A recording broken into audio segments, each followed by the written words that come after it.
So just to summarise the points I've made on summary statistics, then for continuous data, if you think the data's got a fairly symmetrical distribution, an example of that would be temperature is often fairly symmetrical, then you can measure location using the mean.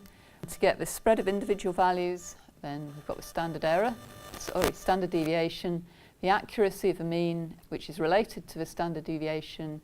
You could measure that by the standard error or the 95% confidence interval, which is the interval within which 95% of the time you would expect the mean to lie. If you've got a measurement, a continuous measurement, but it's non-normally distributed or it's got quite a skewed or odd distribution, then the median can be more appropriate, and then you would summarise the spread of the data by these quartiles that I mentioned, and also you could give the range if you felt a bit more information was needed about the distribution.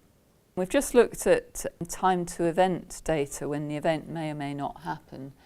So if you've got sufficient data and there's a fixed follow-up period, then the median is a good way to summarise it. And again, if you've got sufficient data, you could use quartiles, but you need to be sure that the follow-up period is the same for all the data. Binary or categorical data, then the proportion or percentage can be used, and we can also calculate standard error to measure the accuracy of that, and a 95% confidence interval.